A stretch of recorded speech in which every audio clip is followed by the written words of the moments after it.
Now that it's becoming chilly outside, let's make some chili beans inside. I'm gonna teach you a delicious recipe with my Mexican twist.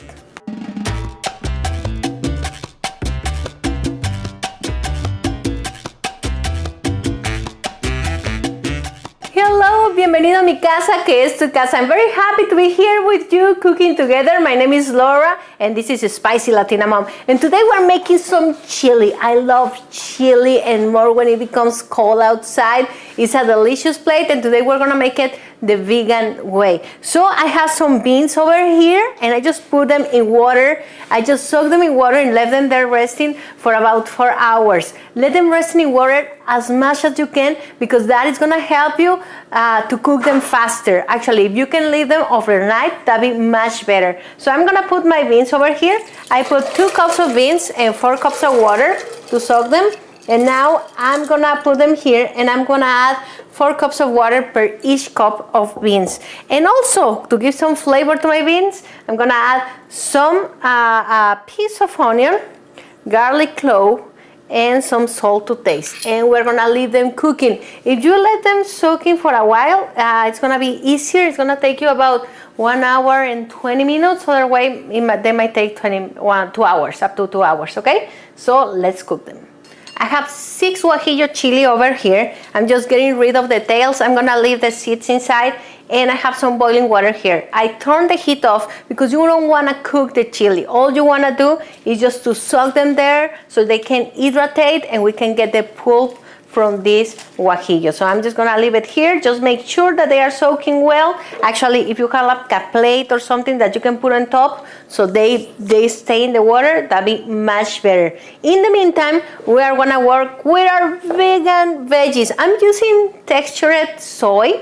This is soy meat. And I love it because it contains a lot of protein. It helps a lot. It's great for women, especially for women who are close to menopause. That is gonna help you with the hot flushes and also to keep your bones healthy. It has protein, it has vitamin B12, it also has tons of calcium, so it's great for your health. And it's vegan, so we're gonna I'm using just 1 cup. You can use as much as you want. And I'm gonna put it in the food processor because I hydrated and it's big and I just wanted small pieces. And one thing, to hydrate this, I have a special recipe that is gonna come over here so you can go and check it out so you can hydrate it and have delicious soy meat. I actually made some no chicken soup made out of soybean and I'm sure you're gonna love it. So all I'm gonna do is just to put it in the food processor to get small pieces.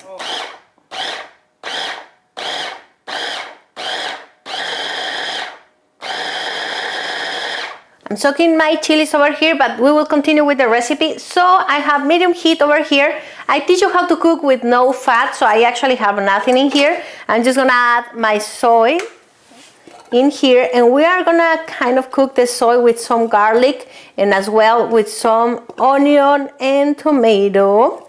So I have over here 1/2 cup of onion, cut it just in little pieces. And I have 1 cup of tomato. There we go. I'm adding some salt to taste. And I also have a garlic clove minced. So we're gonna use this minced garlic clove in here. And we're gonna cook all together while our chili is getting ready.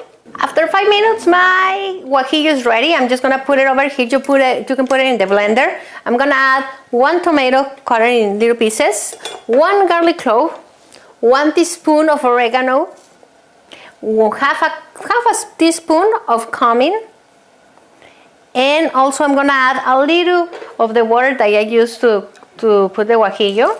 There we go. And let's blend all this together. I have my chili over here, and I'm gonna use one of these so we can get rid of the seeds and the skin of the tomato. So I'm just putting it here and just make sure that all the juices are down. so we can have it. I have it here and it's on high heat because I'm gonna boil a little this sauce with 1 spoon of oatmeal. Remember that my recipes are healthy, and sometimes when they want like a thicker sauce for the chili beans, what they do is they add butter and flour, and we're not gonna do that. We're gonna get that experience of the thick beans without the flour. We're gonna actually use oatmeal. That is gonna be great because it's gonna help us to complete the protein from the soy meat, so it's actually becoming something really healthy. And remember that guajillo is full of vitamin C, so it's great for this season. This is 1 spoon of oatmeal, and I'm also adding 1 spoon of Splenda or stevia or the sugar substitute that the doctor has told you. In Mexico, we actually eat this like a salty dish, but I know you guys like a lot the beans with sugar, so I'm adding just sugar substitute, and so we can have the flavor without the calories or the danger for my diabetic followers. So we're gonna let it here. We're gonna actually let the oatmeal cook so we can blend it, and that's gonna help us to have a thicker soup. I have my chili sauce over here, and you can put it in the blender. I'm just blend it all together so we can have the oatmeal all over, and you won't find pieces of oatmeal. It's gonna be blended. There we go. This is ready, and let's go to the next step. I have over here my tomato and the onion that we put to cook together with the garlic, and we're gonna add our salsa. Ay, chiquillos, this is gonna be so delicious. You have no idea. Now, I have my salsa over here. I'm going to high heat, and the last step, we're gonna add our beans, nuestros frijoles. I'm adding my beans. You can add as much juice from the beans as you want. Some of the soup of the beans. I'm adding just 1 scoop because I want it to be like very thick chili beans, and this is ready. I'm just gonna let it boil all together for about 5 minutes so we can have all the flavors, taste, and add more sugar substitute if you need it, or more salt, and this is ready. I just love to make chili when my friends are coming over because they always think it's amazing, haha. And when they say that my food is amazing, I just love them all. So this is ready and smells really delicious. I'm sure you're gonna enjoy it. Please send me the photos of what you cook with my recipes to my Facebook page. You can find me on all social media, Pinterest, Facebook, Twitter, Instagram as Spicy Latina Mom. And I see you next Wednesday with another delicious recipe, and let's enjoy these frijolitos.